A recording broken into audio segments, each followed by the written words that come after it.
Periya എസ്.എൻ. College rank ജേതാവിനെയും ഉന്നത വിജയം നേടിയ വിദ്യാർത്ഥികളെയും അനുമോദിച്ചു. കോളേജ് ഓഡിറ്റോറിയത്തിൽ സംഘടിപ്പിച്ച അനുമോദന പരിപാടി S N. Trust chairman C Rajan Periya ഉദ്ഘാടനം ചെയ്തു. This news sponsored by ഗുണമേന്മയോട് കൂടിയ ഉൽപ്പന്നങ്ങൾ മിതമായ നിരക്കിൽ Sreekrishna hardwares MG road Kasaragod.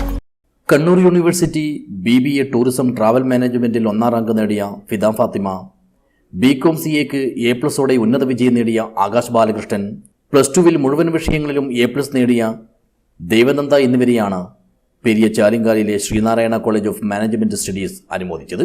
വ്യാഴാഴ്ച രാവിലെ കോളേജ് ഓഡിറ്റോറിയത്തിൽ സംഘടിപ്പിച്ച അനുമോദന സദസ്സ് വിജയികൾക്കുള്ള ഉപഹാരവും ക്യാഷ് അവാർഡും സമ്മാനിച്ച് S N. Trust chairman C Rajan Periya ഉദ്ഘാടനം ചെയ്തു. ഒരു സാധാരണ കുടുംബത്തിൽ നിന്ന് വന്ന് കൃത്യത പാലിച്ചുകൊണ്ട് വലിയൊരു മോശമില്ലാത്ത രീതിയിൽ ഒരു റാങ്ക് എടുത്തു എന്ന് തന്നെ നമ്മുടെ കോളേജിനെ സംബന്ധിച്ചോളം ഞങ്ങൾക്ക് ഏറ്റവും അഭിമാനകരമാണ്. ബാക്കിയുള്ള കുട്ടികളോട് പറയാനുള്ളത്, പുതിയ കാലഘട്ടത്തിൽ ഒരു ഡിഗ്രി എന്നത് മാത്രമല്ല, നിങ്ങൾക്ക് എവിടെയെങ്കിലും നാളെ ഒരു ജോലി ലഭിക്കണമെങ്കിൽ നിങ്ങളുടെ ബയോഡേറ്റ നോക്കുമ്പോൾ നിങ്ങൾക്ക് ഡിഗ്രിക്ക് എത്ര ശതമാനം മാർക്ക് എന്ന് എപ്പോഴും പരിശോധിക്കും.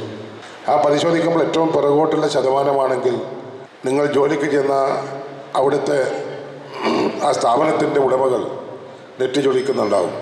സ്വാഭാവികമായും നിങ്ങളെ ഇപ്പോൾ വളരെയധികം കഷ്ടപ്പെട്ടാണ് നിങ്ങളുടെ മാതാപിതാക്കൾ നിങ്ങളെ പഠിപ്പിക്കുന്നത്.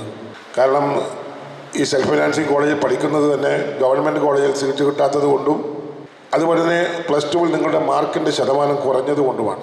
+2 സംഭവിച്ച പരാജയം ഡിഗ്രിക്ക് എത്തുമ്പോൾ അത് മുമ്പോട്ട് കൊണ്ടുപോകണമെന്ന ധാരണ നിങ്ങളുടെ മനസ്സിൽ വേണം.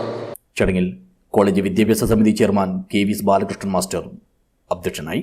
Damodara Panicker, doctor KV Sasidharan, T Choyyambu, Aishwaryakumaran, Narayanan Kolathur, Satheesan Kasaragod, Ganesan Eramanganam, doctor CK Narayana Panicker, HOD Jeritty Johny, Ibrahim, Balakrishnan എന്നിവർ സംസാരിച്ചു. അനുമോദനം ഏറ്റുവാങ്ങിയ വിദ്യാർത്ഥികൾ മറുപടി പ്രസംഗം നടത്തി. പരിപാടിയിൽ കോളേജ് പ്രിൻസിപ്പൽ ES ലത സ്വാഗതവും പങ്കജ് നന്ദിയും പറഞ്ഞു. News bureau, Periya.